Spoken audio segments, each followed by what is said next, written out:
Hi, folks. Welcome to another episode of Film Study. This is Ken McCusick here to continue our expectations series talking about Keaton Mitchell and Trenton Simpson, two Ravens who may each be at a crossroads this year. Joining us to talk about them is Michael Crawford, one of our good friends and longtime contributor to the show. Michael, how are you doing? Hey, Ken, I'm doing really good. Thanks for having me on. Looking forward to talking about these two guys. I like doing this series, so I'm excited about it. All right, fantastic. This case, it's not really an undercard series, but why don't we talk about Trenton Simpson first? Obviously a little bit of a disappointing year in 2024 that he was kind of thrust a role on a silver platter, more or less, and was unable to pick it up. Yeah, the stars all aligned for him to kind of step into that Patrick Queen role. At least Patrick Queen towards his last year or two with the Ravens, where you're the no questioned guy next to Rowe, right? You're never coming off the field. It's you and Rowe all the time, and that potential was there for Trenton. And I think in terms of snap load, started off. It appeared that the team sort of saw him that way as well, just in terms of snap load. I'm sure we'll get into play and specifics, but then that decreased as the season went on, and as they started that sort of linebacker by committee, like people who are in fantasy football hear about running back by committee all the time. Linebacker by committee probably not as good of a thing. So it was interesting that that's the way that it ended up going. But there were some reasons for that. And, unfortunately they happened, but hopefully Trenton can bounce back and sort of take that role over again. Let's take a little look at the evolution of what you're talking about, because he started off the season as a 3-down weak side linebacker. Beginning in week 3, he basically lost his dime role. Now, it's a big thing when you lose your dime role, when you lose the ability to stay on the field on passing downs. That is a big component of your play, even if it's only losing 20 or 25 snaps a game, or maybe even 15 in some cases. The problem is you're losing your highest leverage snaps. And so it's not good from that perspective to lose that. Good. My notes just came back on in time here, but the experienced a lot of power problems as we're recording this podcast, just in case you're wondering. So anyway, Kyle Hamilton moved in to play that dime back role during that time. And then it went on with that way for a while. And then in week 12, the Ravens all of a sudden began alternating at weak side linebacker by series with him and Chris Board. Okay, so it doesn't really involve Harrison in a big way yet, but it's basically him and Board splitting time beginning in week 12. Then in week 15, Orr changes it again and says, okay, Harrison and Board are going to split the role. And Harrison was still playing some outside linebacker on early downs, moving to inside linebacker on some other downs. Board was in on some early downs, but mainly the key thing was Board was playing third down because Hamilton was needed by that point on the back end of the defense and was playing a deep safety basically every on every down basis. They didn't have a great other dime back option. They did have a little bit of Brandon Stevens still in that role as a 6th defensive back, but primarily it was Board being on the field for any down that they really needed him, with Harrison on for some early downs where he wasn't an outside linebacker.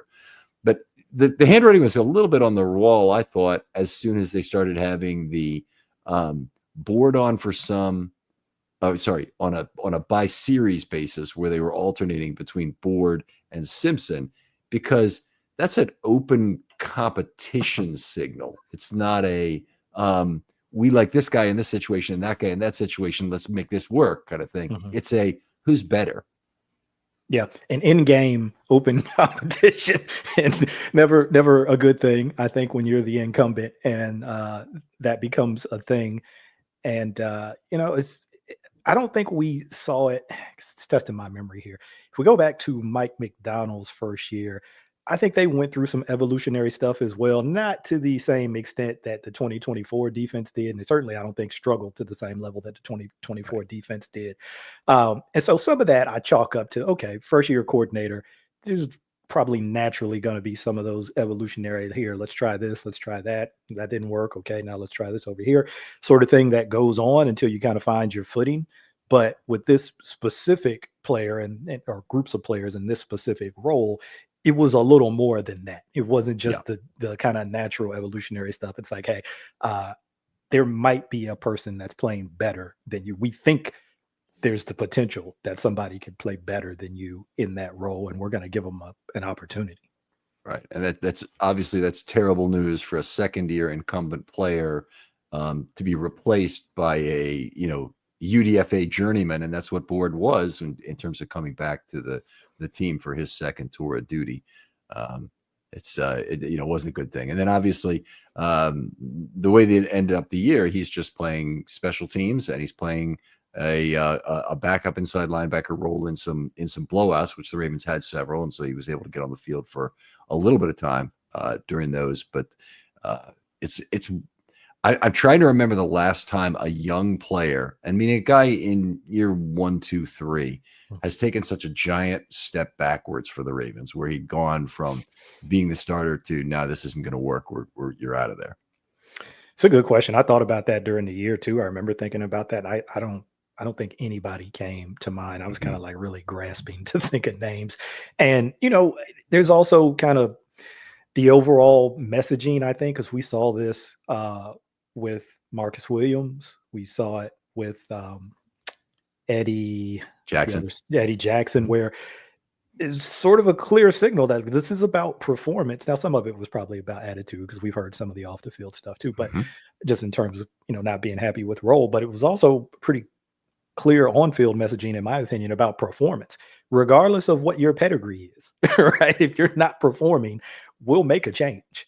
And so, I think that was kind of a message across the board. But if you're Trenton, it had to be tough. That had to be a tough pill to swallow because it seemed like the runway was cleared, right, for this, and didn't go the way he or even the team expected, I'm sure. Yeah, big changes, not just to the players, but to the coaching staff that accrued during the offseason. Bring in Pagano effectively was almost like hiring above the secondary coach, and he ended up leaving, of course.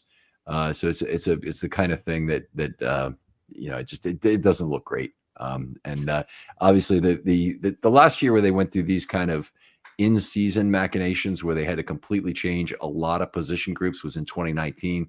That year was an unbelievable recovery of a defense. Basically had to flush the entire inside linebacker position, get two new nose tackles, go to a overload of race car packages because of a lack of quality defensive line pass rushers. They made the trade for Marcus Peters, of course, which was an enormous part of that. I've never seen a team recover in season like that, but the 2024 Ravens, about the closest you'll ever see. They were the offensive line and that the defense as a whole made an incredible recovery, and it basically began at exactly the same time in week 10. After week 10, I should say. I think they might have even won that game. That might have been the Cincinnati game, but the very following week, the defense all of a sudden became the best unit in the entire NFL for the rest of the year. And the offense basically had no more obstacles to anything that they wanted to try and do from that point forward. It really was a drastic turnaround. And I guess obviously the names are different because, different years from 2019 to 2024, but you took your LJ Fort and Josh Bynes and brought in, I'll raise you Malik Harrison and Chris Moore, this time around. And then obviously the things that they did in the secondary to kind of stabilize the back end of the defense too. So credit to them because it did not look like that was going to be a possibility at one point during the season, that they just weren't going to be able to get it right. But they did more than just, kind of plug the holes. They excelled, like you said. Yeah. All right, let's go back and talk some more about Simpson. This year, coming into it, he will be in competition with Teddy Buchanan, I would assume, for the weak side linebacker role. Buchanan, a 4th-round pick. In a lot of ways, Simpson has to be better in order to win the job because you've got a first-year player and a third-year player. Just when you're in direct competitions like this, the team should and will favor the player with a lower tenure because they have more of that player's future that belongs to them. Yeah. I mean, it's another tough situation. I mean, you look at what we've already talked about in terms of going into 2024 and how the runway looked cleared. Sort of again, right? Okay, now the veterans are gone.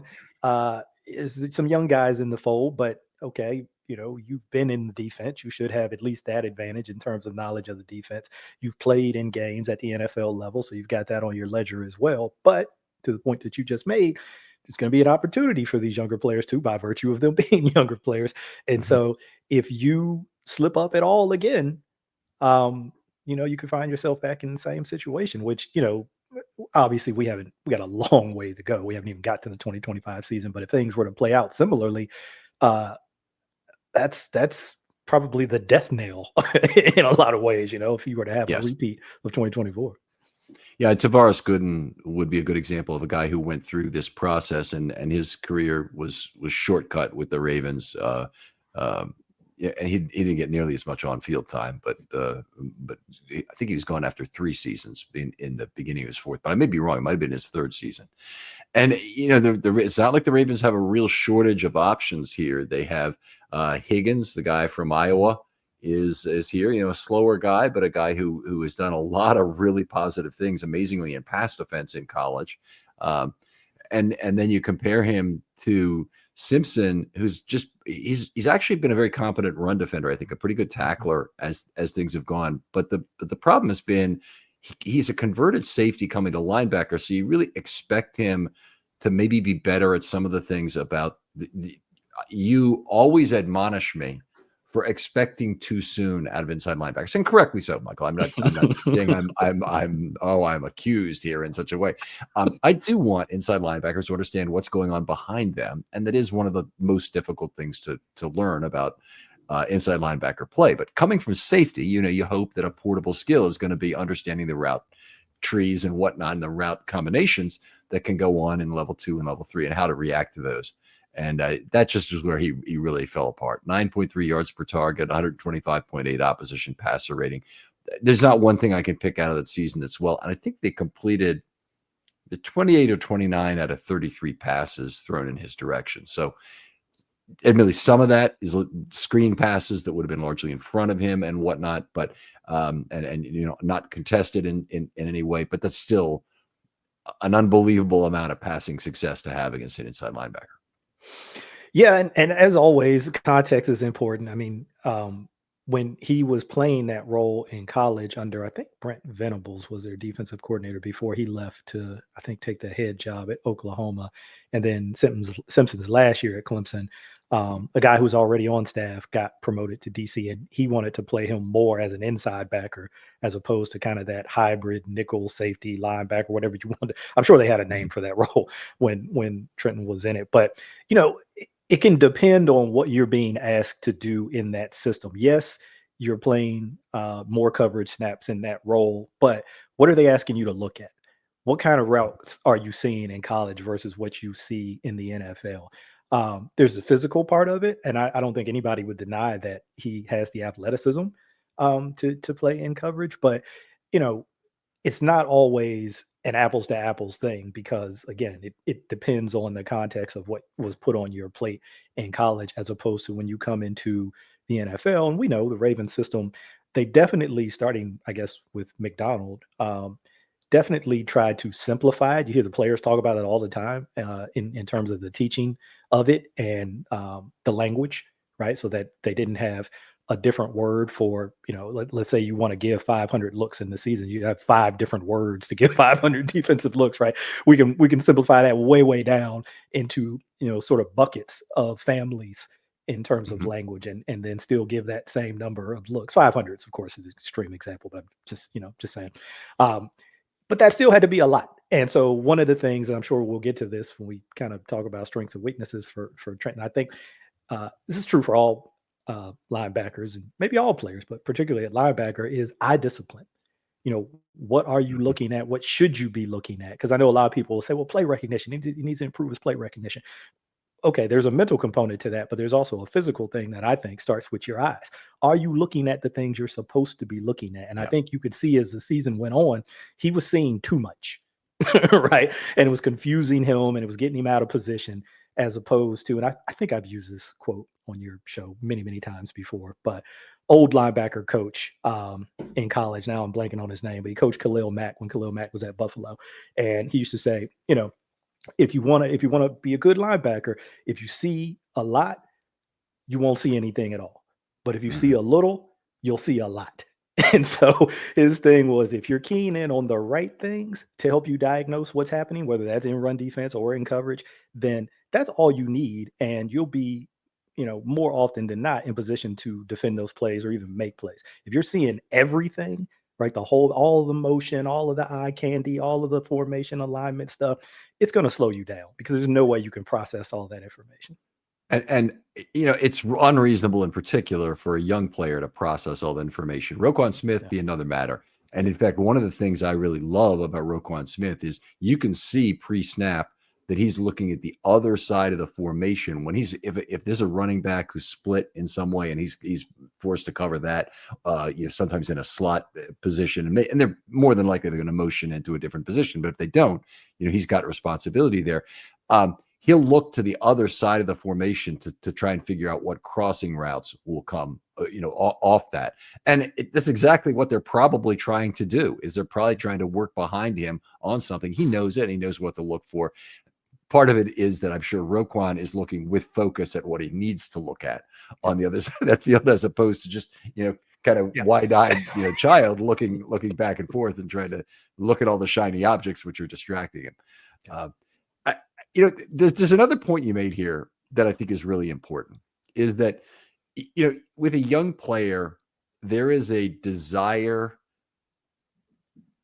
frequently based on the guy being an exceptional college player. And I think Simpson, it's fair to put him in that category, to think this is the perfect defense from him because he can do anything at all. We can make him into the most flexible piece that ever was. We can create a new position for him. They're just talking about the Ravens playing positionless defense. I take offense, not offense. It perks my ears up. It makes me think, nah, that's not really true. They will occasionally, they'll find a player that they can find a role from that's very different than anybody else plays. And Kyle Hamilton is the perfect example of a guy who can take away the strong side of the football field. You can literally play him at slot corner and have him take away wide receiver screens to that side of the field.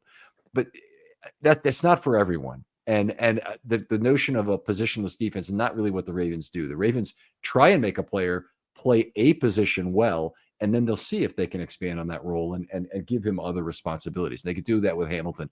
It didn't work out with Simpson. It hasn't so far. I don't expect that it will. I think the best hope for him is become a good weak side linebacker. And I would warn that the best thing for Malachi Starks at this point is become a great free safety. Don't try and be everything to everybody. I don't think the Ravens are actually going to do it because I think they really actually need him there, particularly with Ardarius Washington gone. But I hope that the thought of him being a positionless player is something they can push a year down the field in terms of really plugging into any kind of versatility that he has. He's a better player than Simpson, so he might be able to pull it off. But the Ravens very, very badly need to be a good free safety, and the Ravens badly need Trenton Simpson to be a good weak side linebacker. Yeah, and I think we've seen that with the Ravens, probably other teams as well, where what you just described, right? You get these guys who seem to have all this versatility in college, and you just expect that to immediately be the same thing in the NFL. And we saw it even early on with Kyle, with as great as he's become. It was probably around that Saints game where they kind of really primarily locked him into the nickel role. And that's where he really started to take off from that point. It was all, and he talked about it early on in the season where, they were asking him about some of the struggles, particularly like the Miami game and some of the early games. And they said, is the game moving too fast? And he said, no, my mind is moving too fast. It's not the game. I have to slow my mind down. And I think by giving him that primary position, he still did other things, even from that Saints game on, but primarily he played nickel. I think that helped him slow his mind down by not having to focus and think about all of these different things at these 3 or 4 different positions. And so, hopefully they won't do that with Malachi. And then, you can think of whether it's Kamalai Correa, you can think about all these different guys over the years. It's a great example too. Yeah, you can think about it. And it's a cool idea, right? When you think about it. And obviously, if the player can pull it off, it's extremely valuable to have a guy who can do that. But sometimes, you gotta crawl before you can run with some of these players. Yeah, absolutely. All right. So what else? What do we want to talk about this? We talked about the kind of the conversion he went through, but what didn't happen? I still think we don't really know who Trenton Simpson is, and this is what I was saying at the beginning of the 24 season. Really respect, of course, Jason Smith of Huddle It Up Films, a guy who came on the show and I believe was the one who talked about Trenton Simpson last year. And he was extremely excited about Simpson in a way that was maybe a little over the top for the time. It ended up being over the top. So let's put it that way. This doesn't mean he was wrong at the time, but he really ascribed more value to what had happened in those 26 snaps or however many he played against Pittsburgh in that final game than the fact that he'd kind of been off the field. But I'm sorry, it was the 26 snaps versus his entire final year at Clemson. That's what it was. I asked him a question, which is more relevant. I realize the more recent experience is more pertinent, but there's also a lot less of it. Right. So now I still think I was in this position last year. I don't think we know who Trenton Simpson is. I think there's still a chance he can be a 3-down linebacker. Not a great chance, but the building blocks potentially are still there if he can get back focused on the position and work towards exactly that goal. I think he could be a mobile 2-down will that they take him off the field on 3rd down, that the passing responsibilities are what he really can't handle, I think, anymore. I think he could be just a will linebacker backup who is a special teams player primarily. And I think we are going to see that. I think we'll see him go back to a lot of special teams this year. Yeah, I think, we have to think about how long he's been working at this position, right? We just talked about his college career. It was really that last season because I think he came out as a junior. I think he only had 3 years at Clemson. It's really that last season that he became more of a primary inside linebacker, right? So that's 2022, right? Then 2023, his rookie season, didn't play a ton.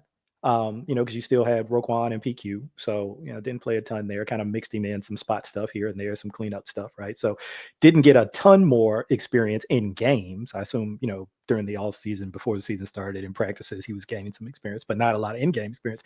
And then you had 2024, which is probably since that last year at Clemson, his most in-game experience at the inside linebacker position, and then obviously the most experience at the NFL level at that position. So I think there's still probably a fair amount of learning that's going on for him, because we talked about those first 2 years at Clemson, where I remember doing this pod with Denard, the Fire Zone show, me and Denard Melton. We looked at Simpson when they drafted him, and we were looking at those first 2 years and just how much coverage. I mean, I think it was like over 250 coverage snaps his first 2 years. So he was not doing that kind of primary inside linebacker role or those primary inside linebacker things very much at all those first 2 years. So I think you're right. There may be a little bit of an unknown because he's still not been given a tremendous amount of time to settle into this one particular role with a lot of in-game experience outside of last year, right? That was the first time. And, the run defense, like you said, I think was probably pretty solid. And so you feel like, okay, well, you've got something you can hang your hat on. But the fact that the pass defense, was the struggle that it was in this league, right? And we all know what passing means in the NFL. That's disappointing. But I think that there's still an opportunity to kind of bounce back. But it would, I won't say it would surprise me because I think it's in him. But I'll have to see it. Let me frame it that way. I'll need to see it. Fair enough. And I'll need to see it over a while, right? Over a number of games to see some consistency there. But I think he has it in him. I wouldn't rule it out. All right. Well, let's talk about a good season and a great season for Trenton Simpson. What's a good season from your perspective? All right. I was thinking about this, and as I was this first scenario kind of running it around in my mind, I was like, well, that doesn't sound good if he's still part of a rotation. That doesn't sound like a good season.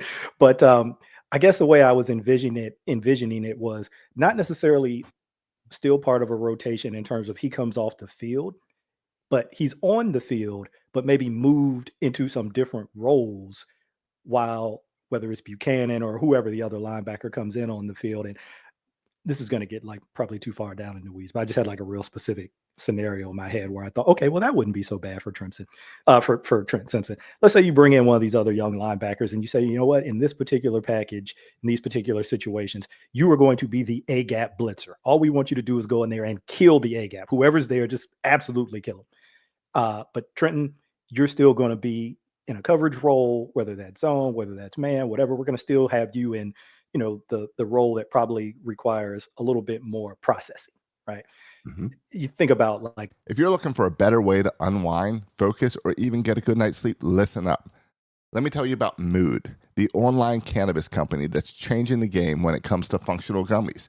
They've crafted a whole line of federally legal THC blends designed to help with everything from stress to sleep to mental clarity and even some spicier needs if you're into that.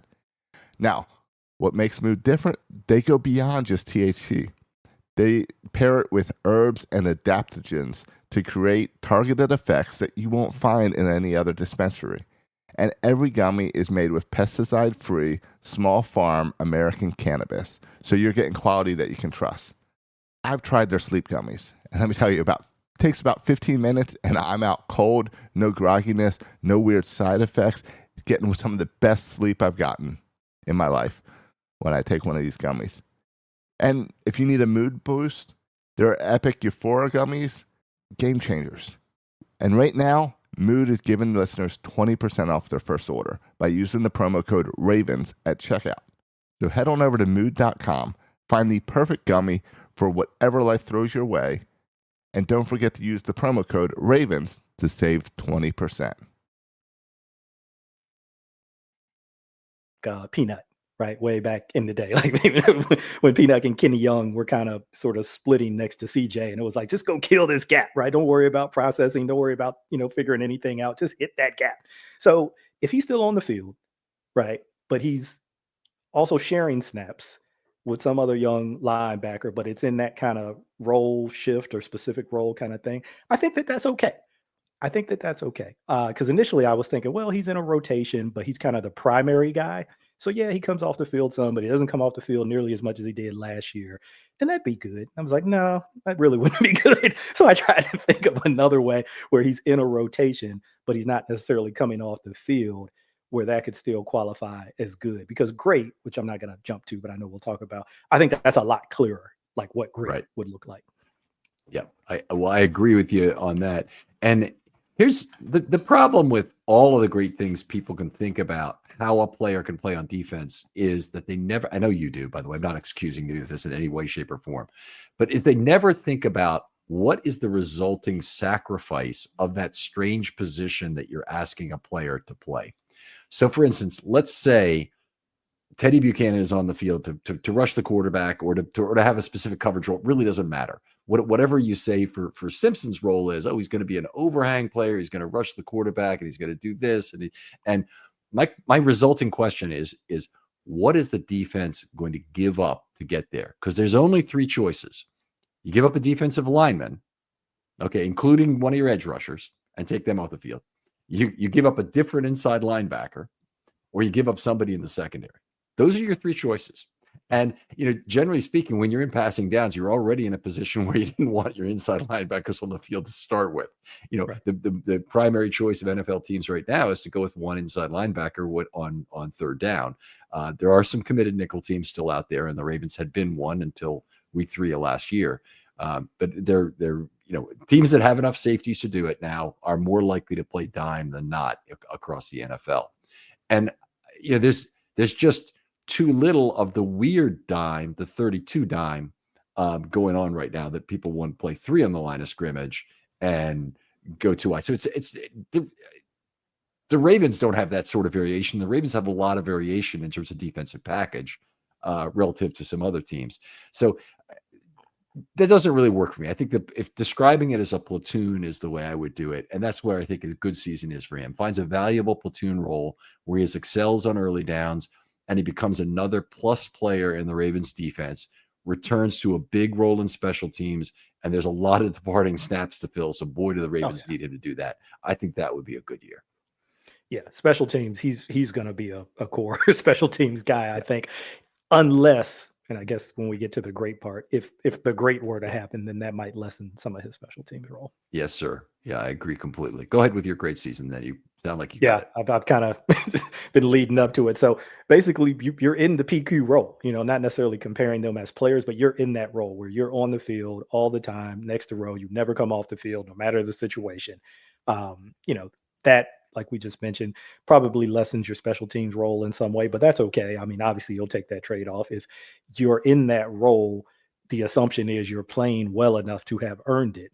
And so, whatever sacrifice you have to make on special teams, you're willing to do that if he's playing at that level where he's earned the right to be on the field all of the time. So to me, that's the clear, like I struggled with the good one because I was like, is it a platoon or is it a role? I don't know.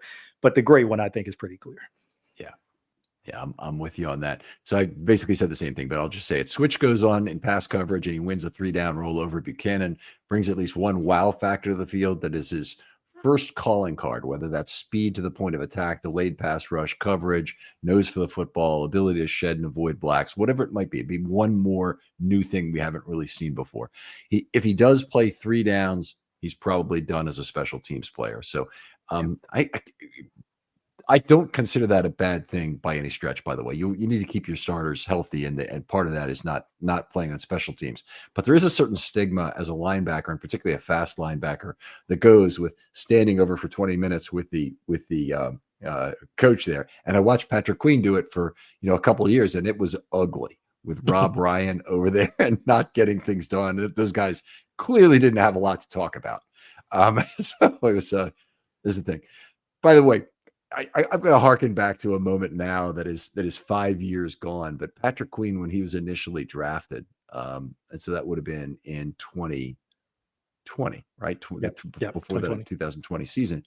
I believe you and I were on doing that draft show together. We were. And yeah, I remember the reaction.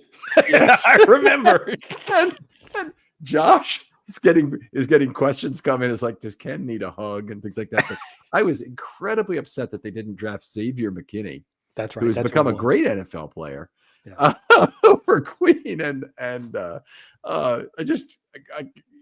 was obviously not good about hiding my feelings about that draft pick. And I'm surprised that no one has latched onto that in the way they've latched onto the Derwin James thing. I keep bringing up Derwin James. Yeah, so I remember that one too. But all right. Let's move on. Talk a little bit about Keaton Mitchell. And 2023, one of the greatest per snap productivity seasons for any running back in NFL history. Probably the greatest if you define it properly, which is 40 plus carries. You have to be kind of careful in there. Yeah. And then 2024, he really never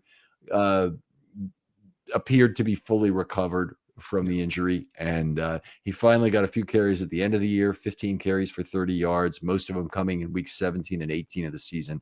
Had to be incredibly frustrating for him. Yeah, I think that was the thing. And I think everybody kind of realizes that now. Like, he just was not fully recovered from that injury, which was a pretty significant one. I don't remember specifically what it was, but I just anytime Harbaugh or anybody has been asked about it, they talked about it being a really significant kind of injury. But yeah, you think about it. I think it was 7 regular season games if you count Detroit. I think he only had like 1 snap in Detroit. I don't know that we should even count that. But like the next 6 games, it's like you've got at least a 20-yard run in each of those 6 games. And I'm like, the explosive element that he added at that point, right? This is pre-Derrick Henry, right? We're talking Gus Edwards, Justice Hill, maybe a little bit of Mel Gordon mixed in there. So to add that element to the offense, obviously it was exciting. Everybody was looking, towards the end of that season about, man, before he was injured, obviously, what's this going to look like in the future if it's this good now? And he's just, getting his feet wet in terms of getting into games and stuff. Sky's the limit for where this is going to go. And unfortunately, he suffers the injury, and just last year just never could seem to get back to where he was, obviously physically. Started, I think, to get a little bit more comfortable towards the end of the year, maybe doing a little bit more on special teams than he was on offense. He had some returns. He was in, on some of the coverage units as well. But you're hoping that another season, and I don't think I've heard about any setbacks or anything so far over this offseason, hopefully another healthy or a healthy offseason allows him to kind of, get back to where he was, because then you think about that player in 2023 with Derrick Henry, and it's like, wow, as good as they were last year. What did Henry have, like 300 something carries, 300 plus something carries? Adding that dimension, just it's almost hard to fathom what the offense could look like. Yeah, I love the idea of them even on the field together in some pony backfield situations. So the Ravens do have other players who can do something very similar to what he does. I mean, Zay Flowers obviously can and has in terms of being a gadget guy, and LaJohntay Wester be a guy. And I'm really, I didn't make myself clear there. If they're on the field together, I'm assuming that Mitchell would be somehow split wide and not necessarily the backfield. But he has actually been in the backfield before with other big backs in 23 with Edwards, I guess. But I love the idea of having him being another element of misdirection the Ravens can bring to the table. He doesn't give you great blocking, but he would give you fantastic misdirection. And if you ignore him at your own peril in terms of Lamar making a choice about who to give the ball to. Absolutely. I mean, I can remember a few of those plays that you mentioned from 2023 where he's sort of a jet runner, right? Sort of a jet sweep type of runner. And yeah, it's a pick your poison situation, because if you're a step late, if you hesitate and he gets the ball, or Lamar keeps the ball, or Derrick Henry has the ball, somebody's going to have an angle. They're going to hit a crease, and it could be a very, very long touchdown run, or just a long run in general. So, yeah, that would be really exciting to be able to get him healthy and add that element to the offense. And I'm optimistic about it. I think that it can happen, but we still got a ways to go, right? He's sort of starting to begin the early parts of the offseason program, and we'll see how it goes. The player who is reminiscently generates optimism for this is Lardarius Webb. The most serious injury to a Ravens rookie that I can recall, and somebody else, I'm sure you're gonna be able to find one that I've forgotten about, but Lardarius Webb in 2009 looked like a complete stud when he got hurt. And it was a shame. DaCosta said he'd never been more upset by an injury at the time, which by the way, you always got to be. It's kind of like saying I have a favorite child kind of thing, which he did some video on that recently about his favorite draft picks. Anyway, Webb was effectively lost for that 2010 season and was not good at all that year. But in 2011, he came back and he was the best cornerback in the entire NFL. And that was a league that had Darrelle Revis in his late prime at that point, still hanging around. But Lardarius Webb was the man. And then unfortunately he got hurt again in 2012, and I think derailed with those two injuries what would have been a Hall of Fame career. It's at least it's not hard to see it being a Hall of Fame career. Good career anyway, lasted in the league for a few years, but very disappointing that he didn't really maximize what he was. And the next injury to Keaton Mitchell is going to be that much more devastating in terms of what might have been. But this first injury is one of the worst ever. Yeah, you'd prefer that he had that initial Lardarius Webb, sort of bounce back, because I think the other place your mind goes is J.K. Dobbins, right? Where you just are bitten by that bug and they're season enders, and you can just never quite get back to the player that you could have been. We'll never know what J.K. Dobbins could have fully been. I mean, we saw glimpses obviously early on, but we never, I think, got to see. We were robbed, seeing, just what his true full potential could be. So obviously none of us want that for Keaton, and I hope that doesn't happen. And just the little glimpses, even in the very, very small sample size he had last year. I think I even tweeted this play out a while ago. It was in the Houston game, and it wasn't a long game because he didn't, maybe 2 or 3 yards. I don't think he had any really long gains in the few, snaps he had, the few rush attempts he had in that game. But it was a cut. It was a cut in the hole against an unblocked defender. And I'm like, that's it. Okay, that's the guy that I remember from 2023. It wasn't this long breakaway run. Obviously, we know he has top end speed, but the ability to put that kind of strain and load on your ankles, your lower body, on your knees, your hips, your ankles. I said, okay, that's an encouraging sign. I like to see that. And of course, he had a couple decent returns too in the as a kick returner. Couple games. I guess he had some decent ones in the Bills game. So, I think the long speed is I'm not necessarily concerned about that. Will it be, and I know he posted the MPH number early this year on his Instagram. I think it was like 22.4 or something like that. And I think they had clocked his highest in his rookie year at 22.6. So he's like, hey, Wow. I'm right there. I'm like right there. I'm almost back. Right. So I wasn't really too worried about that part coming back, but sort of the lateral agility and the lateral movement ability, that was kind of the part that I was concerned about. But that one little cut in that Texans game encouraged me.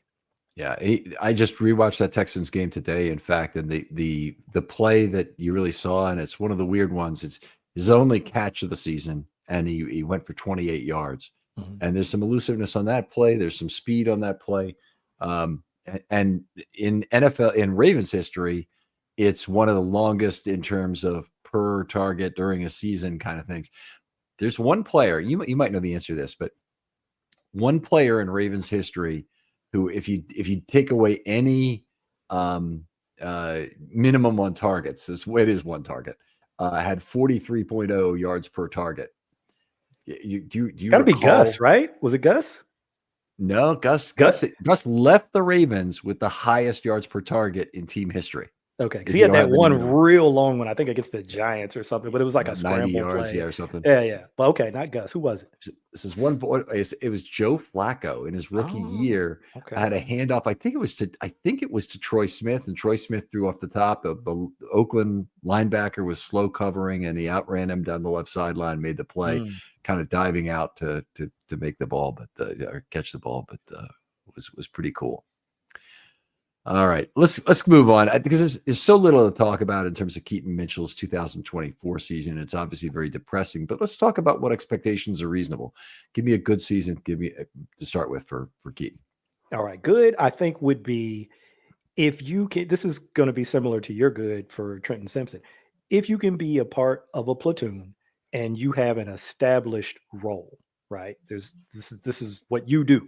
Right, in terms of your part of the platoon. If we're thinking along the lines of Derrick Henry, Justice Hill, Keaton Mitchell. I know Rasheen Ali is still a factor too, but just for purposes of the good season, you're in that platoon, but you have an established role in that platoon, and so it's not like this thing that's going to necessarily be, one game you're in there for 10 or 15 snaps, and the next game you get like 0, right? And all the other snaps are on kick return. Now, this is something where you're in there on a pretty consistent basis. And I don't know what the numbers would be, but just something where the role is more determined than sort of just, hey, it's in the game, it's a blowout. Why don't you go in there and eat some carries and give, the other two guys a rest?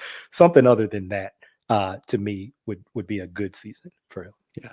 So nice change of pace back. I like that. I said something different. I said beats out Ali for a spot on the 53 as the third running back, because I think that's his primary competition right now. Plays a minimum of 150 snaps with 40-plus carries. Maybe a little aggressive, maybe not. Flashes some of the speed and contact balance, which made him so dangerous as a rookie. I don't want to go any further than that. I don't have any specific yards per carry expectation. And some of these I go qualitative and some of them I go quantitative. But in this one, definitely I want to go qualitative with Mitchell. I don't know what to expect. And obviously the fewer carries you have, the more variation is possible in terms of what might happen. I do think the carry number is probably important. That I'm not expecting a year where he takes over for Justice Hill as the number 2 back. Because he's back, and why do we need Justice Hill? We've got Keaton Mitchell kind of. Now I think Justice Hill is a critical player for the Ravens. I think he's he's probably their number 2 back pretty much no matter what, unless somebody gets hurt. And I think that Mitchell, hopefully he'll provide some value on kickoff returns as well.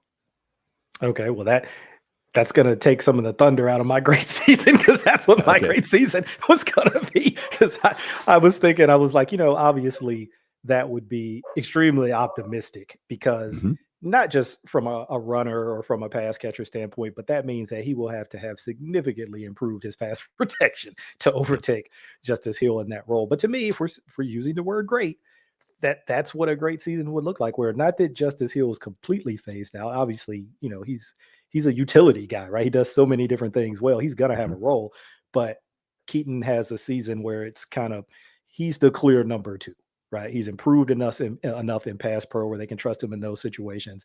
Obviously, we know what type of runner he can be. Has a dangerous element as a pass catcher as well. After he's caught the ball with the ball in his hand. So I think, to me, that would constitute a great season where you make it sort of no doubt that, oh, that's the number two. Like, as much as we like Justice Hill, this is the new number two guy, clearly, behind Derrick Henry. And maybe even to the point where people are like, look, if Derrick's only got one more season beyond 2025, we feel very comfortable with Keaton moving into like that, to me, like, great. It's a word that we probably overuse and we shouldn't. But if we're talking about a truly great season, that's what it would look like to me. That's you define it however you like, and that's perfectly reasonable. To say that's that. To me, that would be, and maybe you could give me where you think this falls out in terms of the spectrum of potential outcomes. To me, that would be like 95th, 96th, 97th percentile if that were to happen. And I like to set my grade at the 80th. Okay. So it's a grade is pretty attainable. I'll read you mine. It's quick. Injury to Henry or Hill forces him into a larger role, and he stays healthy. Contributes as a runner and receiver. Monken finds a way to utilize him when Henry is in the game, continues kickoff return duties, and excels with more returns mandated by rule. Remember, they have that 35-yard line touchback rule this year. So going to be a lot of returns. And the return men and the coverage units are both going to be pressured into playing well.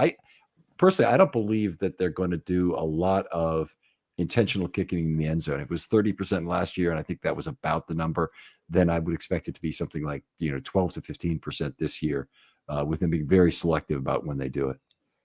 Yeah, and I think he showed some promise as a returner as the season went on, because the first thing you think about obviously is the speed. Of course, that's kind of a no-brainer. But the other thing I think you have to be able to do as a good kick returner as opposed to punt returner is you're gonna have to be able to break some tackles. You're gonna have to be able to run through some contact on some level.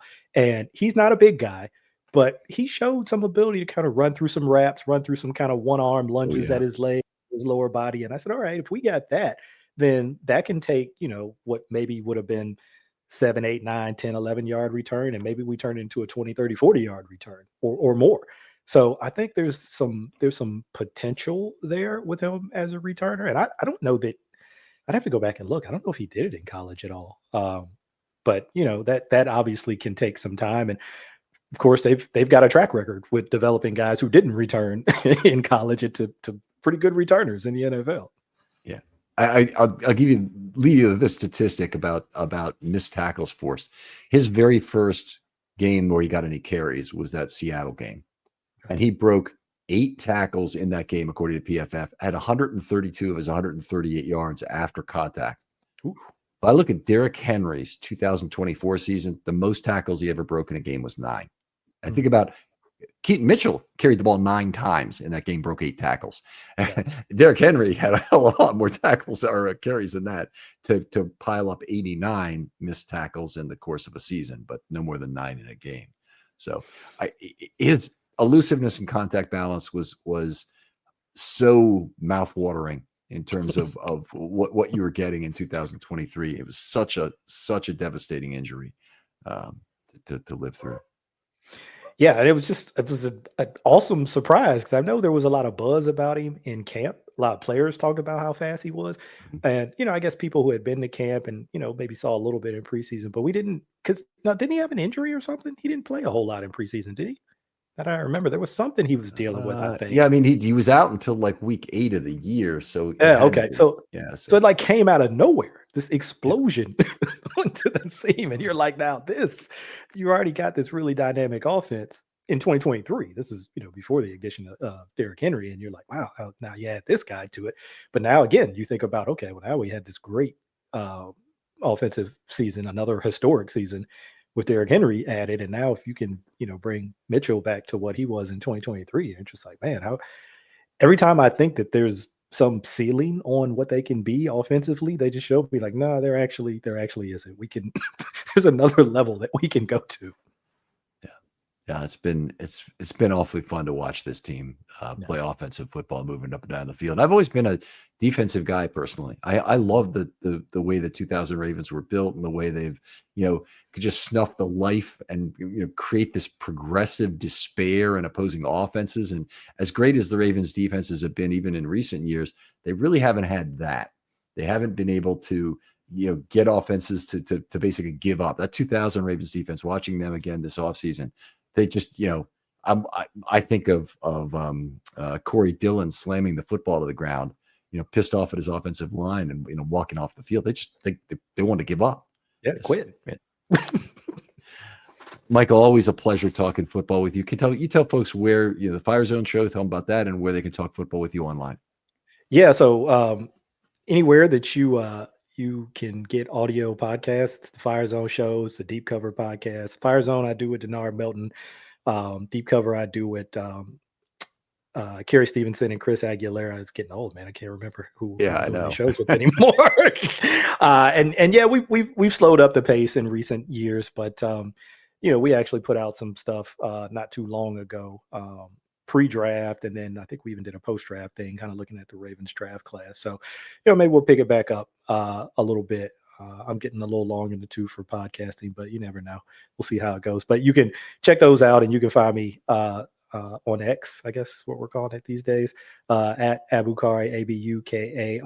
And I'm on Blue Sky too, but don't quote me with the Blue Sky handle. It's still Abukari, but I think it's like Abukari at bluesky.social. So don't quote that, but you can probably find me, because I don't know that there's a bunch of Abukaris on Blue Sky. So all right. Thanks so much for coming on, Michael. Other folks out there, if you'd like to be on a film study short this summer, got plenty of time. We'll be doing this expectation series for about the next 2 months, really leading right up to camp. And I've got some time to actually fold in some other shorts too. Particularly, I think if you have a technical idea, something where you want to do an analytics project, something where you want to come up with some new metric, something where you want to do a visualization and because you think it shows something important about football. I'm into all those kind of things. Would love to hear from you. Michael, thanks again for coming on. Thanks for having me, Ken. Always a blast. And we'll talk to you next time on Film Study.